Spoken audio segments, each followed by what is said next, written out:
In the span of 3 years, I managed to go from being broke to the point where I didn't even have a place to stay, to having my own business and being financially stable. And I wanted to talk more about the business side of what I do because, first of all, it's something that I'm completely passionate about. I could talk about business for hours.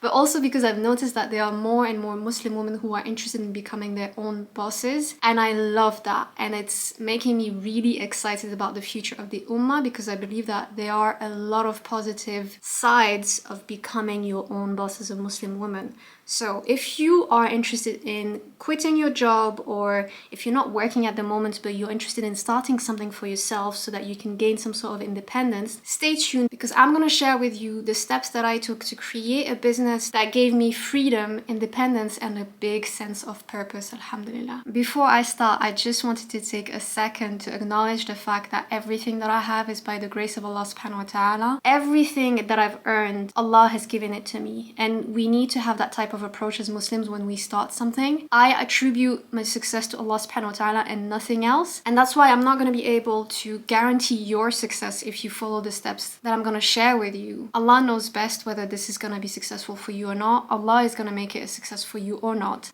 you, not me, not any other YouTuber that you're gonna follow. It's just important to detach from the outcome for a second. Now that we've got the mindset right, let's just get into it. And the first thing that I wanted to talk about is how important it is to have a strong why, a strong intention, a strong reason behind why you want to start your own business. Before you even think about what you're gonna do and how you're gonna do it, why do you wanna do it? For me personally, I started my business when I was in a very difficult situation, especially financially. I came to a point where I couldn't afford having my own place. I was separated from my daughter because I didn't have the funds to take care of her and even just take care of myself in the first place. And I couldn't afford legal advice. Being in that situation really taught me that I never wanted to be broke to the point where I couldn't take care of myself and my child and protect her and myself. And that was a strong why for me. It was a survival type of why. So that's the first thing. Like, you need to think about, why do you want to be a business owner? Is it because you're tired of working for someone? There are many perks of having your own business. When you work for yourself, you're free to work whenever you want, however you want it. Like, if you want to be praying 5 times a day, that's not going to be an issue because you're your own boss. If you want to take a day off, it shouldn't be an issue unless you're really not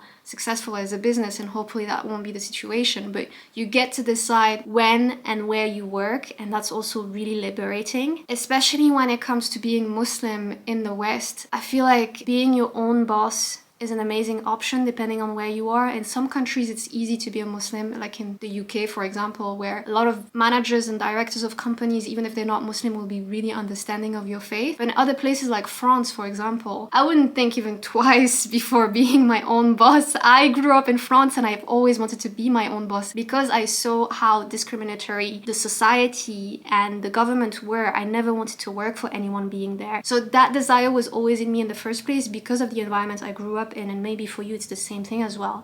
Maybe you've had these big ambitions for a long time and you've kind of just been sleeping on them and now it's coming back up. Listen to that. Like, that inner voice is telling you something. It's telling you that you need to act on this intuition that's telling you to start something for yourself. So once you've got the big why and you've kind of like laid down the pros and cons of what it would be like for you to be your own boss, you can move on to the next step, which is basically all about finding out what you're good at. And not just what you're good at, but also what you are good at that people can buy. That's really important because maybe you're really good at drawing, but are your drawings gonna be appealing to other people? Can you sell them? Have you sold them in the past? Have you ever heard someone be interested in buying them? It's amazing that you have a passion, but not every passion is gonna be a business idea. The best business ideas are those that actually solve problems. If you yourself, you've experienced a problem and you've managed to fix it, there's probably a business idea in that solution. Those are usually the best type of business ideas. For me, for example, I started coaching because I was good at listening to people. The problem was that in the Muslim community, there was a lack of support for Muslim women, especially after divorce. My initial problem problem as a human being, as a consumer myself, was that when I went through divorce, I felt really lonely. And I felt like normal, regular therapy was just not helping me because it was not aligned with my values as a Muslim. I sorted myself out first. I healed myself first using many resources. And this is how I created something that was helping someone, that was aligned with what I was good at, and that was also worth someone's money. These three things are going to be really important to define whether your idea is viable or not. So you can start by making a list of all the things that you have an interest in, all of your strengths, your hobbies, and don't limit yourself in that list. Just write everything that comes to mind and then start asking yourself those three questions. Is it something that's needed by people? Is it something that people would pay for? And is it something that I can see myself do for a long time? And then once you've kind of settled on one idea that you think is going to be the best, after doing some research, after asking the people around you if there's a need for that, what they think about the idea, and so on and so forth, you might be thinking, well, I don't feel like I have enough knowledge in that field. That's how I felt about coaching. When I came across coaching, I knew nothing about coaching myself, so I had to train myself. So this is the moment where you kind of fill in the gap in terms of the knowledge that you don't have. And I think it's an important part of starting a successful business. A lot of people just either don't start because they don't have the knowledge and fall into the trap of believing imposter syndrome and whatever their inner critic is telling them, like, you don't know enough about this, you're never going to be able to do it. And then you have other people who just throw themselves into creating something without having any knowledge at all. So we want to find the balance between these two extremes. Now, step number 3, I guess, after setting a strong intention, deciding what you want to be doing and getting enough knowledge on that topic, the third thing that you're gonna do is start asking yourself, how am I gonna put that service or product out there? So for me, for example, alhamdulillah, it was really easy because I went for a service-based company coaching. Everything was done online. So I only had to put myself out there on social media and show my expertise through creating content on Instagram for people to come to me. I coached for free for a very long time so that I could gain experience and also so that I could learn more about who I wanted to coach and what type of coaching I wanted to be doing, what I wanted to be focused on. And as I did that, I learned more about the tools that I was gonna need. Zoom,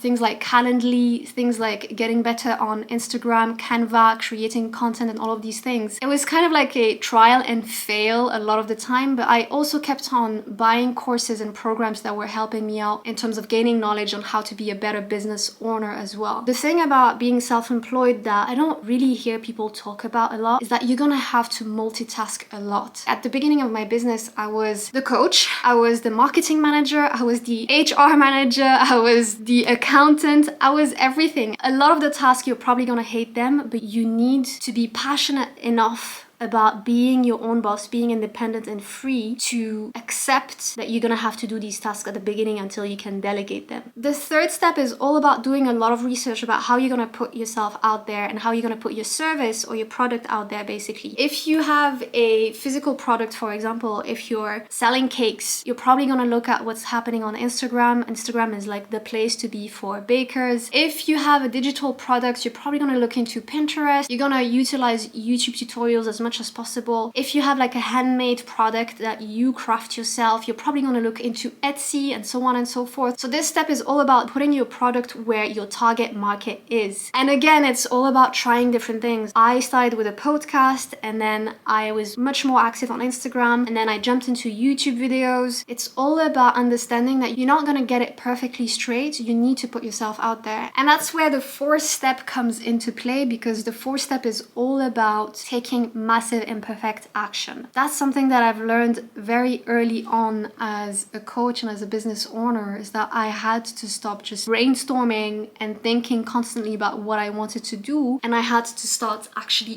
doing it. Because if you don't do nothing, you're not gonna get anything, habibti. You actually need to put yourself out there. And I know that it's scary. I know that you probably have a lot of limiting beliefs about showing your face maybe or showing your products to the world, but the reward behind taking those steps steps is so worth it. Look at us, alhamdulillah, after 4 years of coaching and building this business, we've helped thousands of women heal and grow. We have a community of 100,000 people on Instagram, and over here, more than 16,000 people are benefiting from the work that we're doing. And it all started with me putting my fears on the side and actually taking imperfect action. And that's what I want you to slow down to right now. And I really want you to realize that there's a version of you that's waiting for you to take action. And that version of you can't wait to see the results of you just pushing through the fear. Forget about what people are gonna say. Forget about how imperfect your product is gonna be at the beginning. Just start somewhere. Don't make excuses anymore. Don't listen to the voice of doubt. Stop being a perfectionist. In order to improve yourself or improve your product, you need to put it out there eventually. And maybe for you, it's gonna be about posting on Instagram, or even just creating that Instagram account. Or it's gonna be about telling your family members or your friends about what you're doing and sharing the idea with the world. Whatever that small step is, you need to take it. And you'll see that it's not actually as scary as you've made it to be. For me, I was really scared of what people would say, because I went from being a total mess to being this really healthy version of myself. I was thinking about the people in my past, and I was fearing their judgment and how they would probably point fingers at me and say, who does she think she is? She couldn't even help herself a few months ago, and now she's pretending that she can help other women. Well, yes, I did. And I just shut that voice of negative thinking off in my head, and I just moved forward, and I did what I felt like Allah was pushing me to do, which was be of service to others with what I had learned myself in my struggles. Maybe for you, it's going to be something completely different. The bottom line is that you know that you're meant for greater things. Stop being an obstacle for yourself. Just take that first step. Don't get stuck in like overthinking about all the tools that you need, especially when it comes to spending a lot of money on certain tools. Starting a business is less expensive than we made it to be. I only got a professional camera this year after 4 years of creating content. Before that, I was working with my phone. I was not paying a lot of money for softwares, for websites, for subscription stuff. In conclusion, have a strong intention and reason why you want to be your own boss. Identify what you're good at that people can buy. Research and establish a plan on how you're gonna put your services out there, and just take massive imperfect action. And if you do these 4 things, you're probably gonna be better off than 99% of the people who just think about starting something for themselves and actually never do it. If you have any specific questions on how to start your business, let me know. I'm going to be talking more about the coaching industry and how maybe you can become a coach as well, because that's what I'm training people to do at the moment, alhamdulillah. So if you have any questions on that, drop them in the comments below. If you're interested in being trained by me to become a coach, we are launching a coaching training program very soon, inshallah, and you can register your interest in the description box below as well. That's it for today, my love. May Allah give us tawfiq in everything that we start for His sake and for the sake of helping people. Allahumma ameen. I'll see you in the next video, inshallah. Take care. Ma salama.